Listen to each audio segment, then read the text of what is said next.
hands up for the table fitter there, because that at that pace ran perfectly true. To roll the ball at that pace and for it to keep its line. Yeah.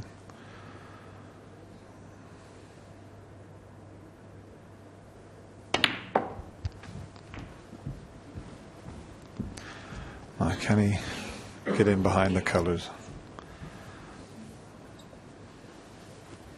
7. Normally you'd play up behind the black, but because the green and brown are close together, I think he would rather attempt that. But it's a natural to come up behind the black.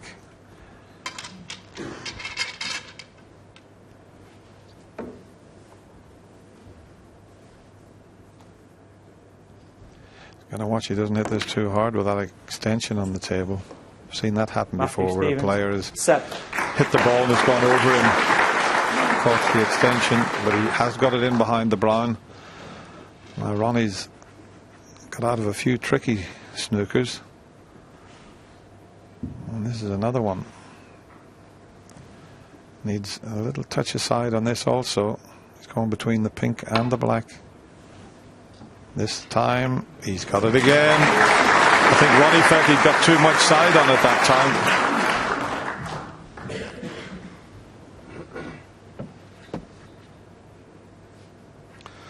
Yes, Ronnie played it very, very carefully there, didn't he? Trying to make sure he didn't leave a free ball just in case he did miss it. But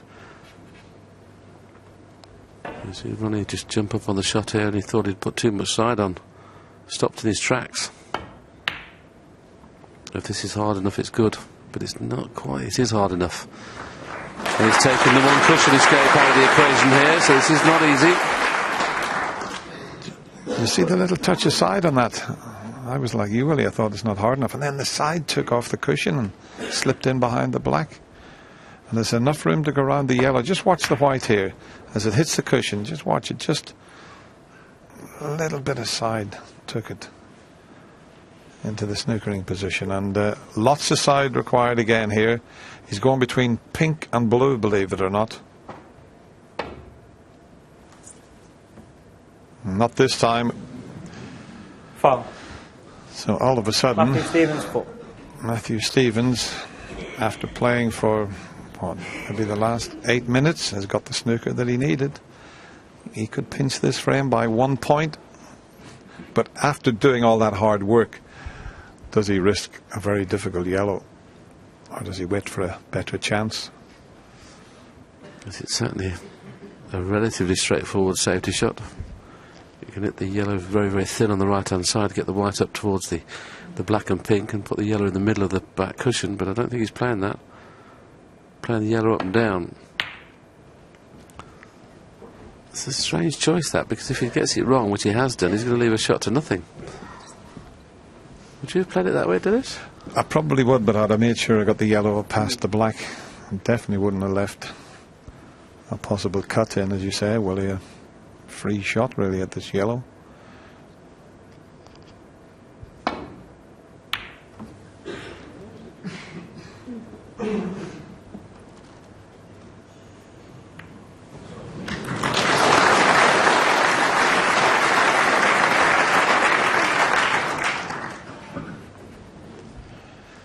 Yeah, that is what you call a shot to nothing, but it's turned out to be a pretty good result. But that's what he was attempting if he missed the pot. Well, he's got away with this. Yeah, that's okay. Might be snookered again, though. A little thin one off the yellow will get him around behind the green and brown again. Just watch Ronnie, where he tries to put the yellow in a safe position as well, in behind the black with the yellow. Doesn't miss a trick. Easy one to hit, but he still has the snooker just about.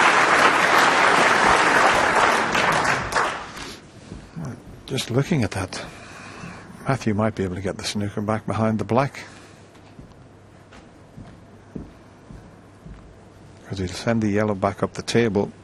And every chance he could use that black as a snookering ball. Got to be careful he doesn't push the yellow near the pocket though. And he's played it well. He's played it very well.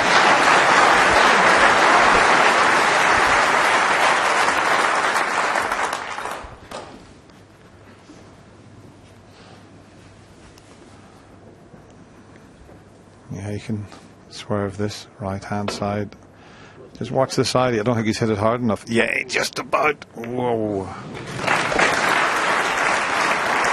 Because when you swerve a shot that slow, sometimes you lose the swerve on it. I thought at that pace, Dennis, he had lost the side, but there you saw the side at the very last minute take.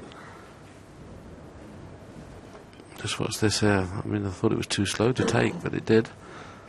So Matthew's got the upper hand on this safety exchange at the moment. Will he get a chance to pot the last remaining 6 colours?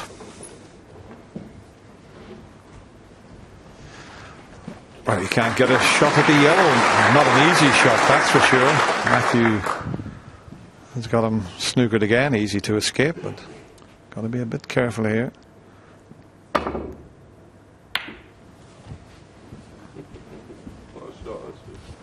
Now he wants it to keep running, and has it. Can he see? Well, he can see the potting angle, but be some shot to get on the green.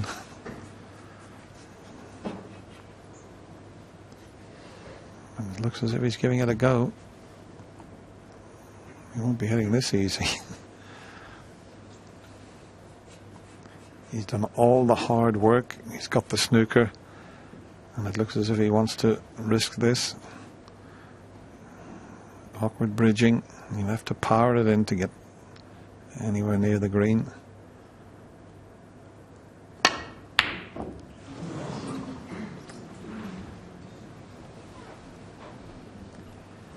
This cuts. I'll show you it again, just overdone it. White will head towards the black here if he chips the yellow in. I don't think there's an in-off on, so he's okay.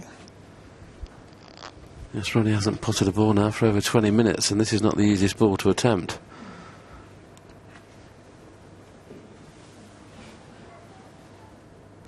He's not taking the cut into the left corner, but he's looking at the potting angle there, and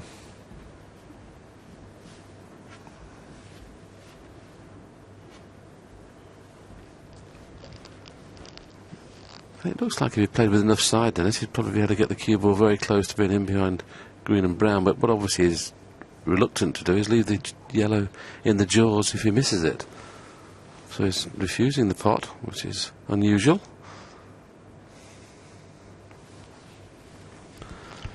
He wants to take the pot now. There's been a few shots in this second frame where he just can't see the shot. You know, he's having to get up and down, and you know, sometimes it's like that, but it's happened quite a few times for Ronnie. He just can't see the shot that he wants to play.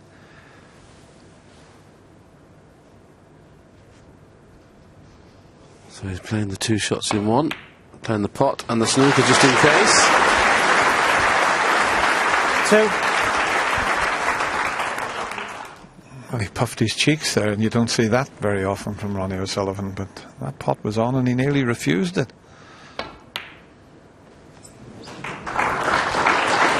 Ronnie O'Sullivan 2. And Matthew Stevens 28 behind and barring snookers. Ronnie will take this frame.